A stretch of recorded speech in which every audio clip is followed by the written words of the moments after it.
고등학교 시절 내내 반복되는 일상과 뜻없는 시험 준비에 지친 나는 드디어 수능 시험에서 우수한 성적을 거두고 서울에 위치한 모 대학에 입학하게 되었다. 내 이름이 합격자 명단에 적혀 있는 것을 확인한 순간 비로소 고생했던 지난 시간이 보상받는 느낌이었다. 이제 나는 성인이 되었고 하고 싶은 것을 맘껏 할 수 있다는 자유로움에 매일이 즐거웠다. 그런데 내 삶에 또 하나의 큰 변화가 생겼다. 대학에 입학한 지 얼마 지나지 않아 아버지가 지방 발령을 받으신 것이다. 아버지는 구미에 있는 공장으로 근무지를 옮기게 되었고 당연히 우리 가족도 이사를 가야 했다. 하지만 나는 서울에 있는 대학에 다녀야 했기 때문에 집을 떠나야만 했다. 부모님은 여러 가지 방안을 고민하셨고 결국 나는 친척집에서 통학을 하기로 결정되었다. 그 친척집은 큰 집이었다. 숙부와 숙모가 살고 계셨는데 숙모는 중풍으로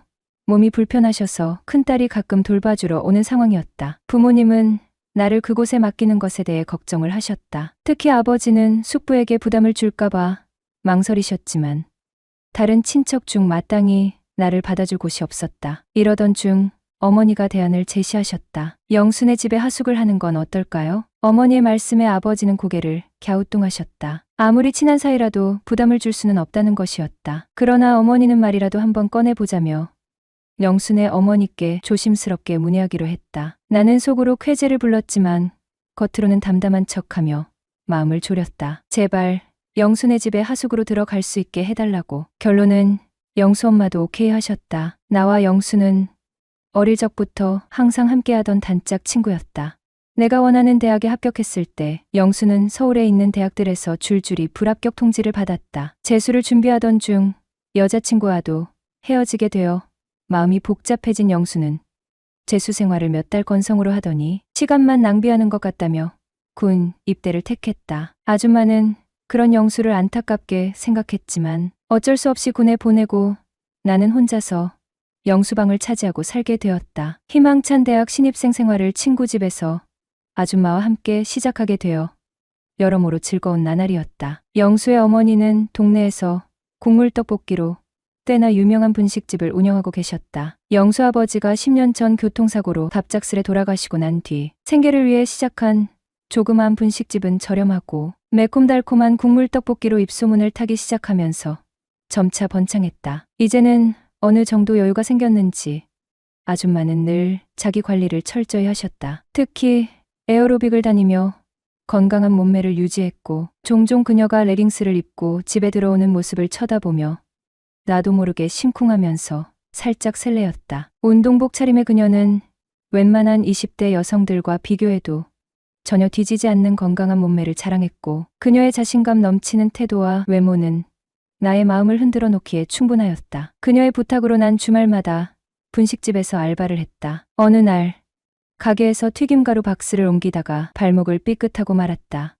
아, 영수 엄마는 그 모습을 보고 어머, 많이 다쳤니? 걱정스러운 눈빛으로 다가와 내 발목을 잡더니 조심스럽게 안마해주기 시작했다. 아프겠다. 이리로 와서 앉아봐. 아니, 괜찮아요. 크게 다치진 않았어요. 그래도 조심해서 나쁠 건 없지. 그만히 있어봐. 아줌마가 한번 볼게. 그녀가 갑자기 내 양말을 벗기더니 발목을 이리저리 만져본다. 어느 쪽이 아프니? 좀 전에는 아팠는데 이젠 괜찮아요. 그래, 다행이네. 그래도 혹시 모르니 방에 들어가 쉬고 있어. 아줌마가 얼음찜질이라도 좀 해줄 테니. 이후 그녀가 정성스레 얼음찜질을 해주었다. 근데 그 순간부터 이상하게도 가슴이 콩닥콩닥거리며 뛰기 시작을 한 것이다. 처음엔 그저 어머니 같은 존재로만 생각했던 그녀의 손길이 왜 이렇게 다르게 느껴지는 걸까? 순간 혼란스러웠지만 그 순간부터 그녀를 이전과는 다른 눈으로 보기 시작했다. 그러던 어느 날 영수 엄마로부터 전화를 받았다. 창씨가 지금 집에 좀 일찍 와줄 수 있니? 무슨 일이세요, 아줌마? 안방 컴퓨터가 고장이 났어. 내가 좀 봐줘야겠는데. 나는 그녀의 침실에 들어간다는 생각에 묘한 감정을 느끼며 집으로 향했다.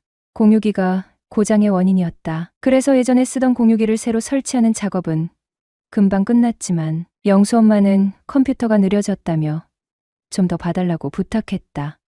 나는 능숙하게 컴퓨터를 손보며 시간을 보냈고 작업 도중 아줌마가 4050 솔로 모임이라는 네이버 카페에 가입된 것을 발견하게 되었다. 순간 그녀의 닉네임을 외우며 마음속에 어떤 계획이 떠올랐다. 방으로 돌아오자마자 그녀가 가입한 카페를 찾아 가입했다. 카페는 친목 도모를 표방하고 있었지만 실상은 외로운 사람들이 만남을 추구하는 곳이었다. 혹시나 한마음으로 그녀의 닉네임을 찾아 쪽지를 보냈다. 닉네임에는 사는 동네와 나이가 함께 적혀 있어 수작 부리기가 참 좋았다.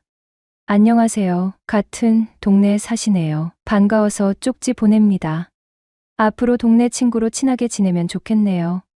2시간도 지나지 않아 답장이 왔다. 그러세요. 저도 친구가 필요했는데 같은 동네라니 더 반갑네요. 다음엔 채팅으로 대화 한번 하면 좋겠네요. 네네, 그러시죠.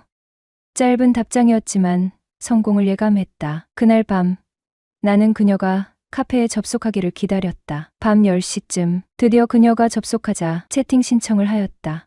혹시 낮에 쪽지 보냈던 분 맞으시죠? 네, 맞아요. 같은 동네에 사시는 그분? 맞아요. 이렇게 또 만나니 반갑네요. 저도요. 요즘 너무 적적해서 자주 와요. 요즘 왜 적적하세요? 하나뿐인 아들이 군입대를 했거든요. 그래서 뭔가 마음 한구석이 허전하네요. 그렇군요. 사람 때문에 적적한 건 사람으로 채워야 하는 건데. 그럼 애인이라도 하나 만들어야 하나? 호. 애인도 좋고 파트너도 좋고 엔조이도 좋고 뭐라도 하나 있으면 덜 허전하죠. 네? 저 아무나 만나고 다니는 그런 사람 아니에요. 아니요. 그런 뜻이 아니라 사람 만나는데 너무 신중하면 못 만난다고요. 좀 내려놓으셔야 된다는 뜻으로 얘기한 거예요. 아, 네. 둘은 자연스럽게 대화를 나누었고 나는 나이를 속여가며 그녀와의 거리를 좁혀갔다. 그녀는 생각했던 것보다 훨씬 더 외로워 보였고 그 외로움을 내가 채워줘야겠다는 생각에 점점 더 그녀에게 빠져들었다. 그렇게 한 달이 지났고 마침내 용기를 내서 말했다. 영숙 씨, 저랑 한번 사귀어 볼래요? 어머나, 아직 얼굴도 모르는데 어떻게 사겨요? 랜선 연애 한번 해보자고요. 랜선 연애, 그게 뭐예요? 채팅으로 소통하며 사이버 공간에서만 하는 연애예요. 호호, 그런 것도 있어요. 뭐 재밌긴 하겠네요. 그쵸, 뭔가 신선하죠. 서로 부담도 없고. 저랑 한번 해보실래요? 그녀는 잠시 망설였지만 결국은 거절하지 못했다. 에이, 난 나이가 너무 많고 돌싱인데 그쪽이 너무 손해잖아요. 나이는 상관없죠. 우리 사이였어요? 그리고 랜선 연애인데 상관없죠. 그렇게 둘은 랜선 연애를 시작하게 되었다. 나는 그녀에게 자기야라고 부르고 그녀는 나를 서방님이라 애정 표현했고 그녀도 점점 마음을 열었다. 이후 매일같이 쪽지를 주고받으며 저녁마다 채팅을 하며 사랑을 키워갔다. 나 서방님 보고 싶어. 나도 자기 보고 싶어. 근데 우리 보고 한쪽에서 실망하면 어떡해? 난 절대 서방님 보고 실망 안 할 자신 있는데. 정말 자신 있어? 응. 난 자기가 나 보고 실망할까봐 걱정인데. 난 절대 그럴 일 없어. 내가 자기 얼마나 사랑하는데. 나도 이제 서방님 없으면 안 돼. 하루도 빠지지 않고 석 달간 채팅을 하며 우리 서로 많은 정이 쌓인 상태였다. 매일 우린 사랑해. 보고 싶어. 심지어 랜선이지만 스킨십도 하는 사이였다. 그리고 드디어 둘은 만나기로 했다. 서로 얼굴 보고 절대 실망하지 않기로 약속하고 말이다. 약속 장소 근처에서 그녀를 기다리며 떨리는 마음을 감추지 못했다. 그녀가 나를 보고 어떤 반응을 보일지 궁금하기도 하고 두렵기도 했다. 잠시 후 영수 엄마가 약속 장소에 도착했다. 서방님, 어디 있어? 나 방금 도착했는데. 자기야. 뒤 돌아봐. 그녀가 뒤를 돌아보자 나와 눈이 마주쳤다. 그녀는 놀라며 말했다. 아니, 너였니? 나는 일부러 더 놀란 표정을 지으며 말했다. 아줌마였어요? 우리 절대로 실망하지 않기로 약속했죠? 저도 이 순간이 너무 당황스럽고 놀랍지만 받아들일 거예요. 그러니깐 자기도 받아들여. 서방님 말 잘 듣기고 했지? 그녀는 당황했지만 상황을 순순히 받아들였다. 정말 괜찮겠어? 후회 안 해. 응. 난 절대 후회 안 해. 그리고 널 사랑해. 그래. 우리 서방님, 나도 사랑해. 우리 술 마시러 가자.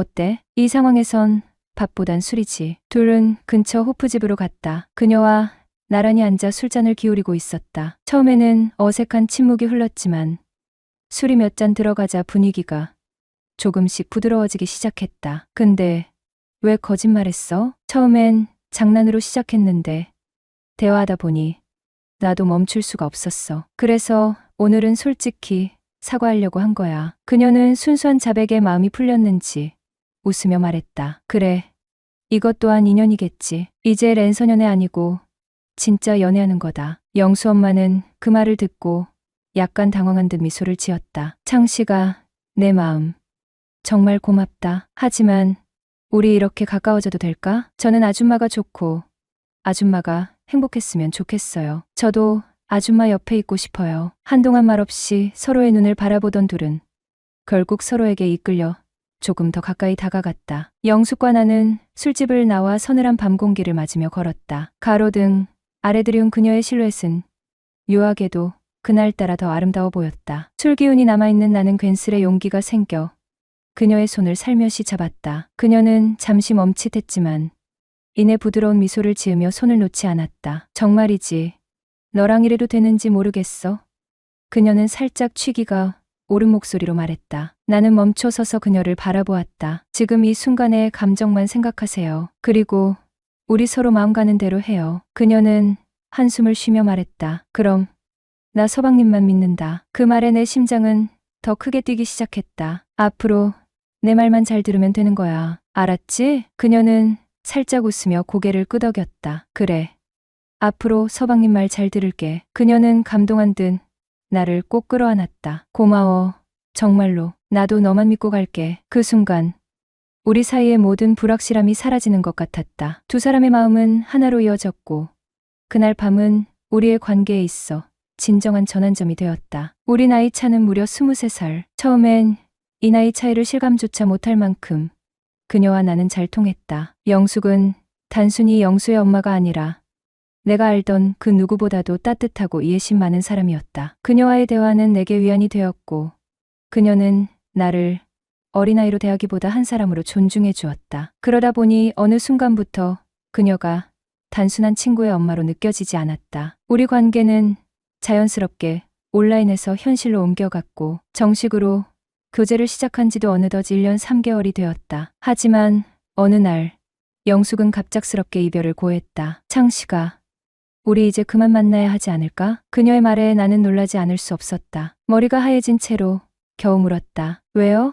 저 이제 아줌마 없으면 안 돼요. 그녀는 슬픈 미소를 지으며 답했다. 너와의 관계가 깊어질수록 영수에게 너무 미안해져. 그리고 넌 언젠가 너와 어울리는 여자를 만나야지. 곧 영수도 제대하고 집으로 돌아오잖아. 그 전에 우리도 끝내야 하지 않을까? 그녀의 말은 너무도 현실적이었다. 나는 그 말이 맞다는 걸 인정할 수밖에 없었다. 아무리 그녀를 사랑한다 해도 친구인 영수에게 씻을 수 없는 상처를 줄 수는 없었다. 하지만 이별을 받아들이는 일은 너무도 힘들었다. 알겠어요. 아줌마. 하지만 전 정말로 아줌마를 사랑했어요. 내가 어렵게 꺼낸 말에 그녀는 나를 따뜻하게 안아주었다. 나도 내가 참 소중해. 하지만 우리 각자의 길을 가야 해. 넌 앞으로 멋진 여자를 만나게 될 거야. 그리고 나도 내 위치로 돌아갈게. 그렇게 우리는 작별을 고했다. 이별 후 천몇 달은 지옥 같았다. 매일 그녀를 떠올리며 잠 못 이루던 밤도 많았다. 하지만 시간은 생각보다 강력한 약이었다. 조금씩 그녀와의 추억은 아픈 상처에서 따뜻한 기억으로 바뀌어갔다. 나는 새로운 취미를 찾고 친구들과 더 자주 어울리며 일상에 집중하려 했었다. 영수는 제대를 하고 집으로 돌아왔다. 그와 마주하는 일이 두렵기도 했지만 우리의 우정은 다행히 깨지지 않았다. 나는 우리의 과거에 대해 침묵했고 영숙 역시 아들에게 아무 말도 하지 않은 듯했다. 시간이 지나면서 우리의 우정은 오히려 더 단단해졌다. 그리고 운명처럼 새로운 인연이 찾아왔다. 나는 대학교 동아리에서 한 여자를 만났고 그녀는 내게 또 다른 세상을 열어주었다. 그녀와의 관계는 영숙과는 완전히 달랐다. 그 관계 속에서 나는 청춘의 설렘을 느꼈고 더불어 영숙과의 경험이 내게 얼마나 많은 것을 가르쳐 주었는지 깨달았다. 영숙 역시 자신의 삶을 다시 시작했다. 그녀는 지역사회에서 봉사활동을 시작했고 같은 봉사단체에서 한 남자를 만나 행복한 재혼을 했다. 그녀와 나의 관계는 끝났지만 그녀는 여전히 내 인생에서 소중한 추억으로 남아 있었다. 첫사랑의 아픔은 누구에게나 찾아오는 성장통이다. 영숙과의 관계는 나를 더 성숙하게 만들었고 사랑의 깊이와 책임감에 대해 깨닫게 해주었다. 이제는 그 추억을 미소 지으며 떠올릴 수 있다. 영숙. 그녀는 내게 첫사랑의 아픔과 동시에 가장 따뜻한 기억을 선물한 사람이었다.